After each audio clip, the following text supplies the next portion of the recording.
les merveilles, c'est Chloé. Je vous propose dans cette vidéo de répondre à vos questions avec le Gulliver Lenormand. Donc j'ai fait 3 tirages, je vous propose de penser à une question à laquelle vous aimeriez avoir une réponse. Et puis je vous laisse choisir un des 3 petits tas de cartes qui vous attire le plus. Le premier tas est ici, le deuxième au milieu, le troisième ici. Voilà, je vous laisse faire votre choix et on va découvrir les cartes et leurs messages. Hop, je les mets sur le côté. Et on va s'intéresser au premier tas. Première carte. Alors, on a la carte de la clé, qui ici est représentée en fait dans une serrure, oui c'est ça, une serrure, le trou, il y a vraiment cette idée en fait d'ouverture, on va pouvoir ouvrir la porte, on le voit déjà tout de suite avec la carte.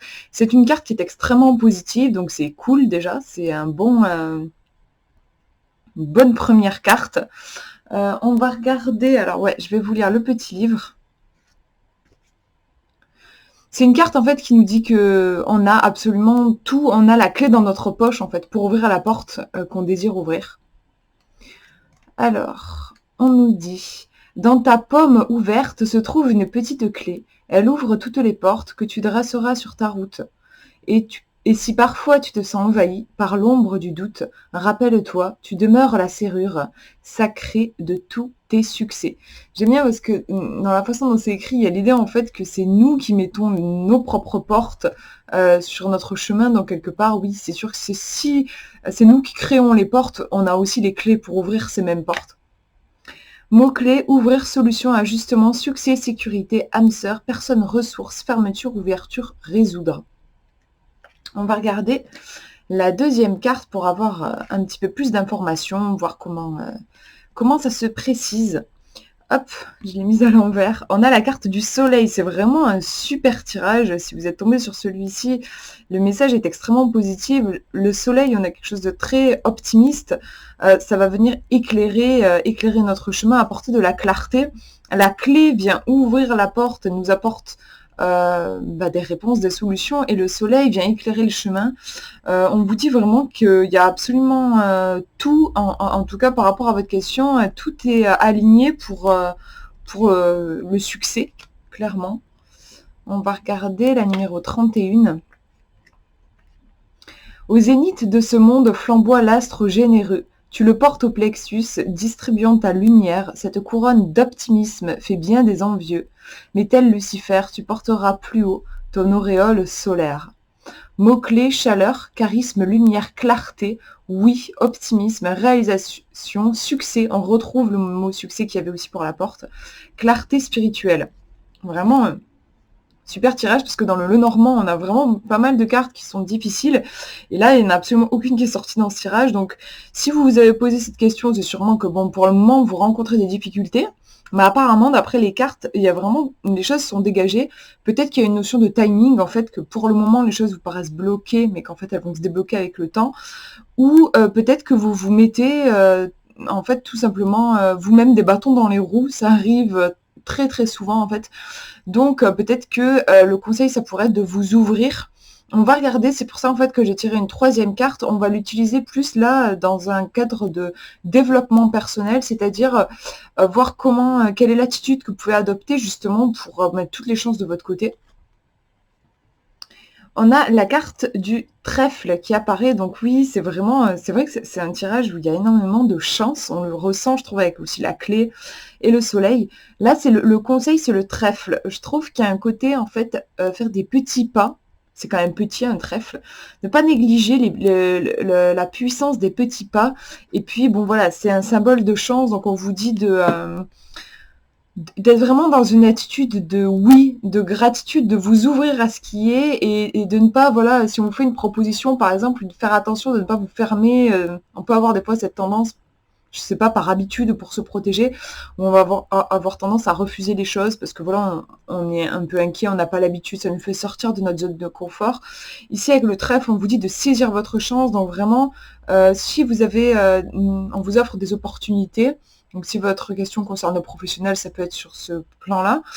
Mais ça peut être aussi des choses plus anodines, je sais pas, une invitation, quelqu'un qui vous invite, ça peut être une proposition, vraiment voilà, on vous demande dans ce tirage d'être dans une attitude d'ouverture et vraiment les choses, iront vers une résolution de votre problème clairement. Je trouve que c'est vraiment, c'est une énergie qui est présente dans toutes les cartes de ce tirage. Voilà, je mets de côté, on va regarder le deuxième tirage, première carte. On a alors, voilà, j'ai toutes les cartes qui sont à l'envers, désolée. Alors, c'est le balai, je crois. Je vous avoue que je suis pas une... à moins que ce soit le fouet, en fait, parce que je vois un truc là qui... Je sais pas, en fait, je suis pas du tout une professionnelle du Lenormand, donc on va regarder avec le livret. C'est vrai que je sais pas, le balai, bon voilà, ça me renvoie au nettoyage, et en même temps, je sais pas si c'est le fouet, on va voir. Alors, c'est la numéro 11. Ouais, c'est la verge et le balai. Ah, bah, d'accord. En fait, c'est les deux en même temps. En fait, voilà, je savais pas que les deux pouvaient être ensemble. Violence inouïe de l'action répétée dans le gras du cœur. Fouet et roué traçant sous ta peau 1000 sillons. Autant de souffrances, autant de déraisons. Cicatrices, étendards, de terribles douleurs. Donc là, on a une carte qui est douloureuse, qui renvoie au schéma répétitif, ouais, au fait que c'est un peu le serpent qui se mord la queue. Ça peut faire penser aux tendances autodestructrices qu'on peut avoir et que on va répéter, on en souffre et on peut pas s'empêcher d'y aller. Il peut y avoir même un côté un petit peu addiction aussi dans la carte. On vous dit action répétée, douleur, harcèlement, insistance, coup répété, marque. Donc ouais, on a quelque chose de douloureux par rapport à votre question. Il y a quelque chose qui se répète, il y a peut-être une souffrance que vous vous infligez aussi vous-même finalement.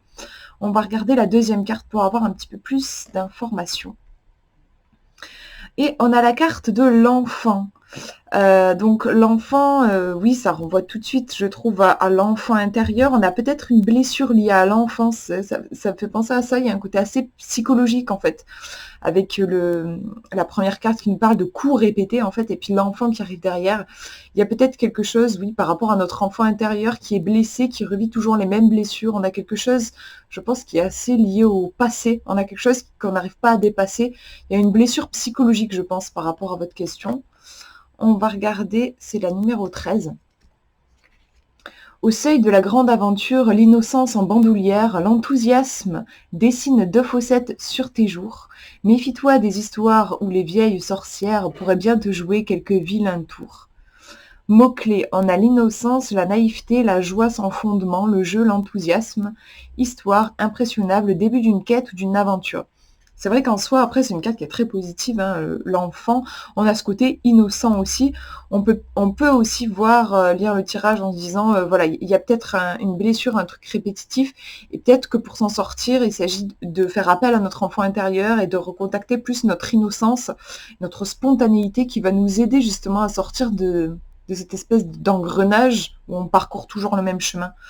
On va regarder la troisième carte, justement. Là, en fait, je me suis concentrée sur cette troisième carte pour avoir un message plus de développement personnel, pour savoir quelle attitude on peut adopter. Moi, c'est vrai que je le ressens pas mal dans le premier sens que je vous ai dit, c'est-à-dire, je me demande s'il n'y a pas une blessure psychologique au niveau de l'enfance, l'enfant intérieur qui est un petit peu malmené. On va regarder donc quel est le conseil. On a le bouquet, qui est vraiment une très jolie carte du Lenormand, j'aime beaucoup. Ça fait référence à beaucoup de fraîcheur, hein, et puis aussi c'est une carte qui parle de plaisir et de joie, de gratitude en fait. C'est intéressant, moi je le prends vraiment dans le sens la solution à votre problème, comment sortir justement de cet engrenage de souffrance finalement, c'est le pouvoir de la gratitude. Ça peut paraître un peu, comment dire, pas grand-chose en fait. Parce que voilà, les mécanismes psychologiques, les traumatismes, c'est comme une énorme pelote de laine, c'est très difficile d'en venir à bout, on ne sait pas par quel bout attaquer le truc. Et en fait, la gratitude, c'est vrai, moi personnellement, c'est un truc qui m'a énormément aidé, qui m'aide encore aujourd'hui. C'est un grand pouvoir en fait, parce que la gratitude, ça va vous permettre vraiment de recentrer votre énergie sur le présent. Tandis que je pense qu'avec le balai et ce fouet, on a quelque chose de très psychologique où on perd le contact avec la réalité. Ici, on a un ancrage avec le côté nature, naturel, les plantes. Et la gratitude, en fait, on va ouvrir son cœur, à l'inverse de le balai, le fouet qui va entailler le cœur. La gratitude, on va ouvrir son cœur. Ouvrir son cœur, quand on voit toutes les beautés qu'on a dans notre vie, ça va nous demander aussi de nous concentrer sur ce qui est actuellement. Donc voilà, par rapport à votre question, on vous demande d'ouvrir votre cœur, d'être dans la gratitude, dans l'optimisme, voir les belles choses qu'il y a en vous. Ça va vous permettre en fait de respirer. Ça va aussi faire jouer la loi d'attraction parce qu'actuellement, je pense avec les 2 premières cartes, on peut avoir quelque chose, oui, d'assez torturé qui va pas vous aider, qui va pouvoir attirer en plus des situations pas cool en fait. Et avec le bouquet, vous allez inverser la tendance, vous allez attirer des trucs positifs à vous. Forcément, ça va faire élever votre taux vibratoire et petit à petit, les choses vont pouvoir se débloquer comme ça. En fait, parfois, moi, ça m'est souvent arrivé, j'ai eu des problèmes, je voulais absolument les résoudre, les comprendre, et en fait, souvent, les problèmes sont tellement énormes que c'est pas en les abordant de face qu'on arrive à les résoudre, mais plus en prenant des petits chemins comme la gratitude, par exemple. Donc là, on vous dit, ce présent vibrant de couleurs et de parfums, ces fleurs reçues, ces fleurs offertes, laisse en ton âme une porte ouverte, une gratitude pour ce qui s'en vient. On peut aussi voir le côté donner et recevoir. Ça peut aussi être une carte qui vous conseille d'être dans le don, dans la générosité. Vous voyez, si c'est quelque chose qui vous parle, ça peut être aussi dans ce sens-là.